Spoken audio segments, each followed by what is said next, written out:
할렐루야, 사랑하는 빛소금 성도 여러분, 오늘도 복된 날입니다. 혹시 이런 글귀를 본 적 있으신가요?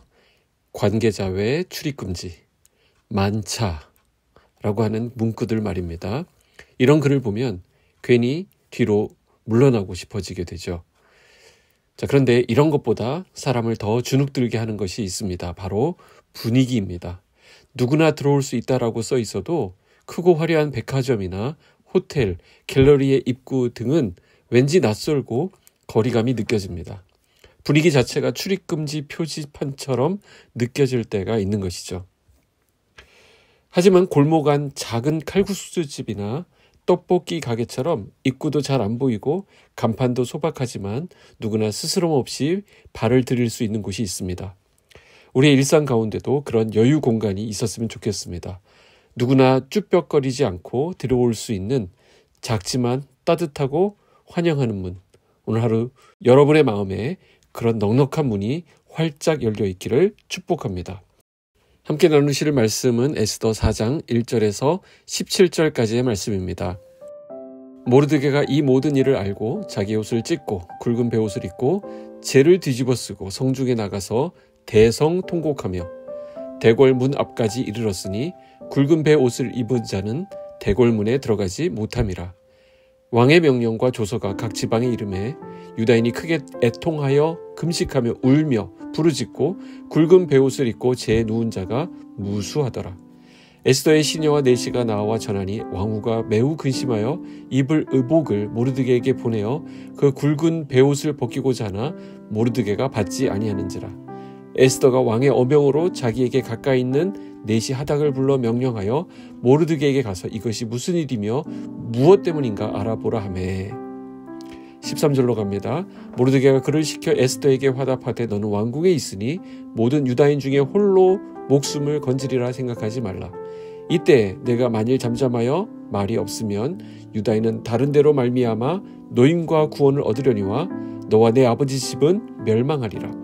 내가 왕후의 자리를 얻은 것이 이때를 위함이 아닌지 누가 알겠느냐 하니 에스더가 모르드게에게 화답하여 이르되 당신은 가서 수산에 있는 유다인을 다 모으고 나를 위하여 금식하되 밤낮 3일을 먹지도 말고 마시지도 마소서. 나도 나의 시녀와 더불어 이렇게 금식한 후에 규례를 어기고 왕에게 나아가리니 죽으면 죽으리이다 하니라. 모르드게가 가서 에스더가 명령한 대로 다 행하니라. 아멘. 하만이라고 하는 사람의 등장은 유다인들에게 큰 위협이 되었습니다. 그는 자기 눈에 거슬리는 사람을 향해 권력의 무서움을 보여줍니다. 왕을 뇌물로 움직여서 한 민족 전체를 몰살할 그런 조서를 꾸미게 됩니다. 도저히 어떻게 손을 쓸 수 없는 그런 상황으로 전개되고 있습니다. 자, 이럴 때 하나님을 믿는 사람들은 어떻게 해야 할까요? 이런 상황에서 하나님을 의지한다라고 하는 것은 어떤 의미가 있을까요? 오늘 본문이 그 질문에 대한 답을 주고 있습니다. 사실 생각해 보세요. 할 수 있는 일이 뭐가 있겠습니까? 아무것도 없습니다. 그래서 울 수밖에 없는 것이죠. 1절에 보니까 이 하만의 음모를 알게 된 모르드게는 대성통곡을 합니다. 그리고 옷을 찢고 굵은 베옷을 입습니다. 이것은 고대 근동에서 슬픔을 표현하는 전형적인 방식입니다. 자신을 괴롭게 함으로 슬픔을 표현하고 있는 것입니다. 모르드게는 자기 민족의 운명 앞에서 절규합니다.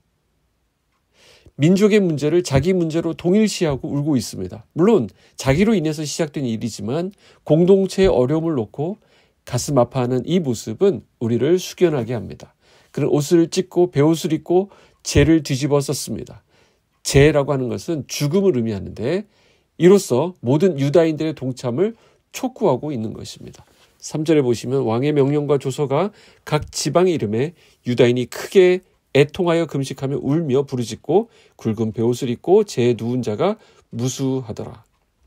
왕의 조서가 도착하는 그곳마다 큰 비통이 이어집니다. 이런 상황에서 이 소식이 결국 에스더에게까지 전달됩니다. 궁궐에서 시작된 일인데 정작 궁궐 안에 있던 에스더가 이 소식을 가장 늦게 접합니다.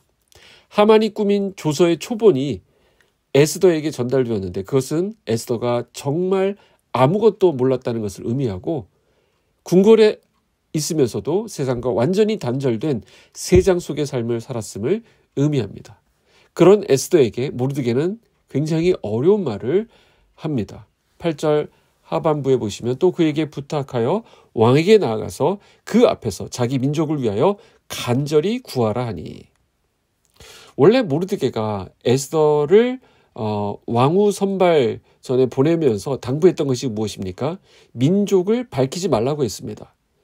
너의 그 출신을 알리지 말라는 것이죠. 그러나 이번에는 반대로 민족을 위해서 이제 네가 나설 때라고 이야기합니다. 이 부탁을 받은 에스더는 참 난감해합니다. 궁궐 안에 여러 가지 질서와 시스템이 있을 텐데 그것을 깨야 되니까 이게 쉽지 않은 일이죠. 그래서 11절에 보면 이게 어려운 일이라는 사실을 에스더가 말하고 있습니다. 요약하면 이렇습니다. 첫째, 왕에게는 아무도 함부로 나아갈 수 없다는 거예요. 둘째, 왕이 먼저 만나고자 하는 의도가 있어야 만날 수 있다는 거예요. 셋째, 아무리 왕비더라도 왕이 자기를 안 부른 지가 이미 한 달이나 되고 가고 있다라는 것입니다. 왕은 절대 권력자이기 때문에 이 모든 것이 전적으로 왕에게 달려있다는 거예요. 에스더의 입지가 그렇게 견고하지 않다는 것을 이것이 잘 보여줍니다. 얼마 전에 왕후였던 와스디도 왕의 심기를 건드렸다가 폐위된 적이 있지 않습니까? 에스더 자신도 감히 왕 앞에 나갈 처지가 안 된다는 거예요. 지금 무엇을 말하고 있는 것입니까? 인간의 힘으로 할 수 없는 상황이라는 것을 강조하고 있는 것입니다. 비록 에스더가 왕으로 선발될 만큼 뛰어난 부분도 있지만 그것은 이미 선발 과정에서 끝난 이야기입니다. 그 이후로도 계속해서 왕의 은총을 입는 것은 또 다른 문제라는 것이죠.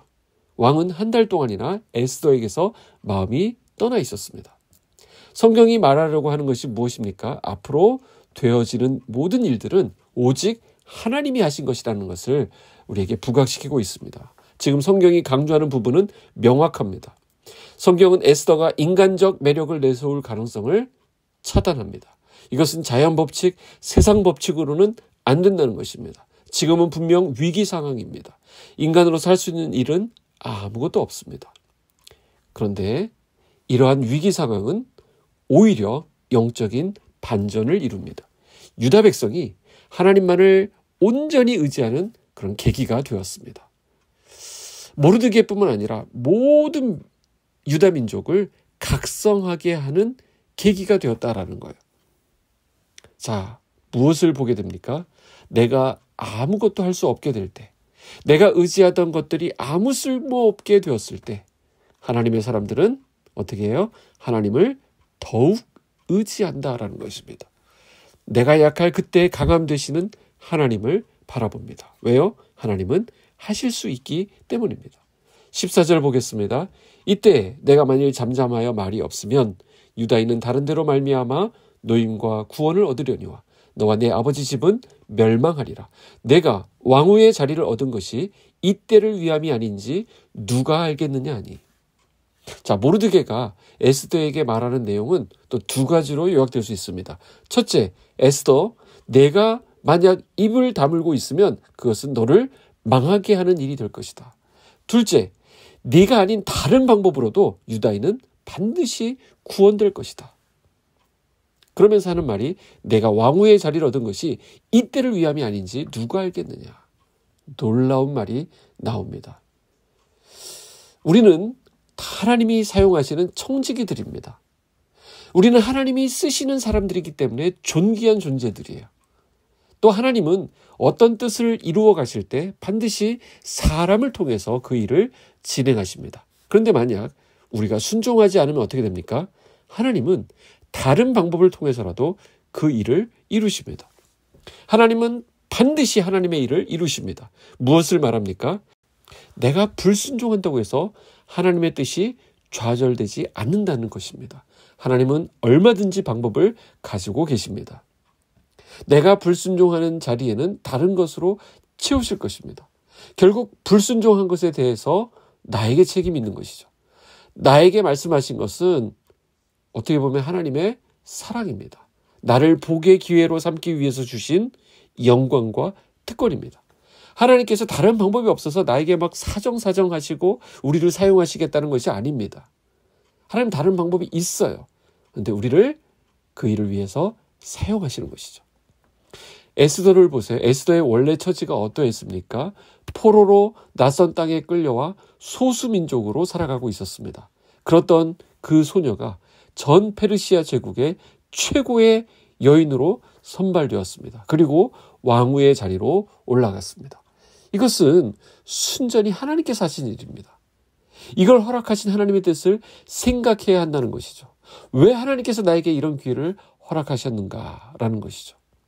내가 그 자리에 있는 것이 이때를 위함이 아닌지 누가 알겠느냐. 우리에게도 적용할 수 있겠죠? 내가 건강한 것, 내가 가지고 있는 그것, 내가 서 있는 그 위치, 내가 누리고 있는 그 모든 것, 그 모든 것의 이유는 하나님께서 나를 통하여 하나님의 위대한 일을 이루기 위함입니다. 우리의 모든 상황과 우리에게 주어진 이런 기회들은 결코 우연이 아닙니다. 이제 우리도 결단해야 될 줄로 믿습니다. 나의 삶을 하나님의 손에 맡기고 내가 할 수 있는 그 모든 자리에서 하나님의 사명을 감당하기로 다짐해야 합니다. 오늘 하루 그리고 우리의 인생의 모든 날이 이 때를 위함임을 기억하며 하나님이 우리를 쓰시길 원하시는 그 자리에서 반드시 쓰임받는 축복의 사람들이 되시기를 주님의 이름으로 축복합니다. 기도하겠습니다.